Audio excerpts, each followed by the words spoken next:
तो जैसा कि मैंने पहले एक वीडियो में बता चुका हूं कि दिल्ली सल्तनत की स्थापना किसके द्वारा और कैसे होती है, तो उस वीडियो को अगर आप देखना चाहते हैं तो लिंक डिस्क्रिप्शन में देखने को मिल जाएगा, वहां से देख सकते हैं। तो मैं शॉर्टकट में बता देता हूं कि आखिर दिल्ली सल्तनत की स्थापना कैसे होती है। तो जो तराइन का द्वितीय युद्ध होता है, तराइन का जो दूसरा युद्ध होता है और किसके बीच होता है, तो पृथ्वीराज चौहान और मोहम्मद गोरी के बीच यह युद्ध होता है। और इस युद्ध में जो मोहम्मद गोरी होता है वह जीत जाता है और जो पृथ्वीराज चौहान है वह इस युद्ध में हार जाता है। जो तराइन का दूसरा युद्ध होता है उसमें पृथ्वीराज चौहान हार जाता है और मोहम्मद गोरी पृथ्वीराज चौहान के जितने भी क्षेत्र हैं उसमें कब्जा कर लेता है। और यहाँ से भी दिल्ली सल्तनत की शुरुआत नहीं होती है, बल्कि मोहम्मद गोरी का एक गुलाम होता है और उस गुलाम का नाम क्या रहता है, तो उस गुलाम का नाम रहता है कुतुबुद्दीन ऐबक। तो कुतुबुद्दीन ऐबक के द्वारा दिल्ली सल्तनत की स्थापना किया जाता है। और कब किया जाता है, तो 1206 ईस्वी में कुतुबुद्दीन ऐबक के द्वारा, जो कि मोहम्मद गोरी का एक गुलाम रहता है, उसके द्वारा दिल्ली सल्तनत की स्थापना किया जाता है। इसके अलावा यहाँ पर देख सकते हैं कि गुलाम वंश या फिर मामलुक वंश, तो मामलुक वंश या फिर गुलाम वंश दोनों ही वंश एक ही हैं, तो आपको यहाँ पर कन्फ्यूज नहीं होना है। जो कि 1206 ईस्वी से लेकर 1290 ईस्वी तक चलता है। और जो कुतुबुद्दीन ऐबक होता है वह दिल्ली सल्तनत में गुलाम वंश का पहला शासक होता है। तो आपको याद रखना है कि गुलाम वंश का संस्थापक कौन था, तो कुतुबुद्दीन ऐबक था, या फिर गुलाम वंश की स्थापना किसके द्वारा किया गया था, तो कुतुबुद्दीन ऐबक के द्वारा किया गया था। तो इन सभी सवालों के जवाब सिर्फ कुतुबुद्दीन ऐबक ही हो जाएगा। तो कुतुबुद्दीन ऐबक का शासनकाल कब से कब तक रहा था, तो उसका शासनकाल 1206 ईस्वी से लेकर 1210 ईस्वी तक रहा था। मात्र कुतुबुद्दीन ऐबक 4 साल शासन किया था, तो आपको ध्यान में रखना है।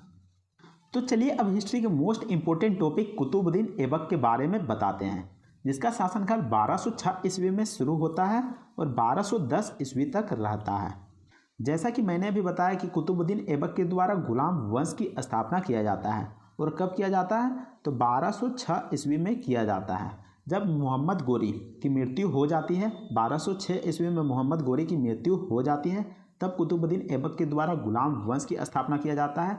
क्योंकि जो कुतुबुद्दीन ऐबक एक गुलाम था, मोहम्मद गोरी का गुलाम था, तो इसलिए इसे गुलाम वंश के नाम से जाना जाता है, तो आपको ध्यान में रखना है।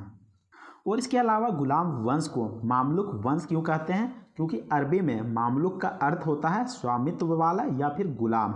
स्वामित्व का मतलब होता है कि मान लीजिए कि कोई निजी संपत्ति का अधिकार उसके मालिक के पास होता है। मान लीजिए कि आपका अधिकार, आखिरकार कुतुबुद्दीन एक गुलाम है तो उसका अधिकार उसके मालिक के पास है, यानी कि मोहम्मद गोरी के पास है, तो स्वामित्व उसको कहते हैं। तो इसलिए गुलाम वंश को यहाँ पर मामलुक वंश के नाम से भी जाना जाता है।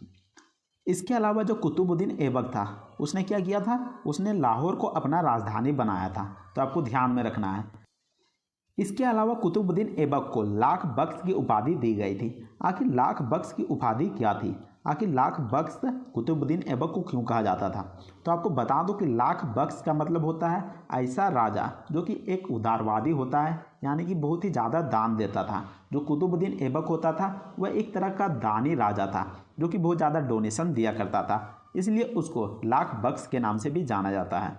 इसके अलावा कुतुबुद्दीन ऐबक जो कि कुतुब मीनार का भी निर्माण करवाया था, लेकिन जो कुतुब मीनार का निर्माण है वह अधूरा रह जाता है।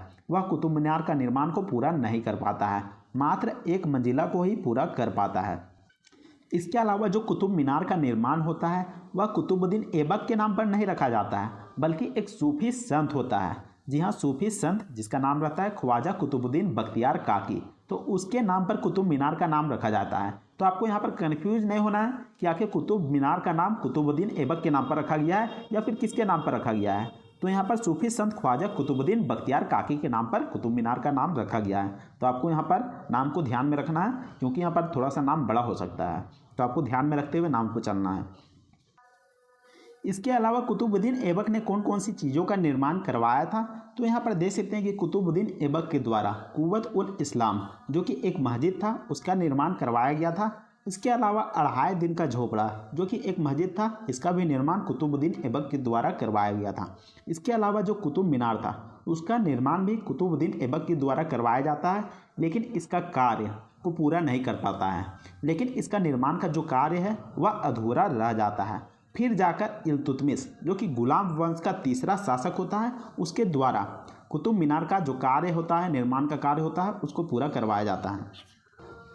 और कुतुबुद्दीन ऐबक कुतुब मीनार के निर्माण के कार्य को पूरा क्यों नहीं कर पाता है? तो इसका यह कारण रहता है कि 1210 ईस्वी में जब वह पोलो खेल रहा होता है तब वह घोड़े से गिर जाता है, जिसके कारण उसको चोट लग जाती है और कुतुबुद्दीन ऐबक की मृत्यु हो जाती है।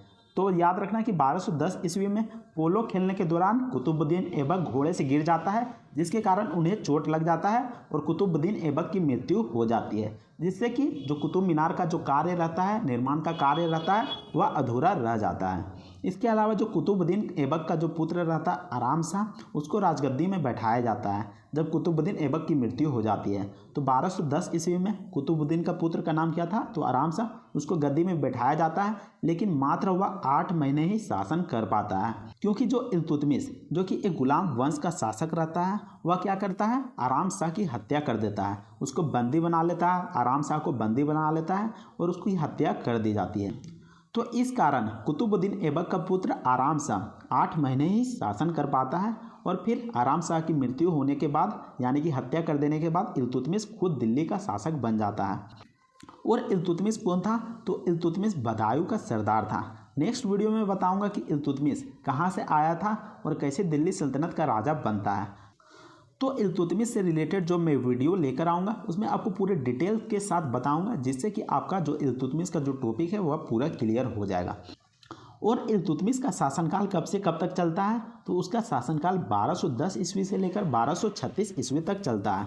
तो यहाँ पर आपको ध्यान में रखना है कि कहीं कहीं पर 1211 ईस्वी भी दिया रहेगा, तो यहाँ पर दोनों ही ऑप्शन सही हो जाएगा। अगर कहीं पर 1210 ईस्वी दिया रहता है तो आपको यहाँ पर कन्फ्यूज़ नहीं होना है। उम्मीद करते हैं कि आपको यह वीडियो पसंद आया होगा। अगर वीडियो पसंद आता है तो वीडियो को लाइक कीजिएगा और चैनल को भी सब्सक्राइब जरूर कर लीजिएगा। तो मिलते हैं नेक्स्ट वीडियो में, तब तक के लिए जय हिंद, वंदे मातरम।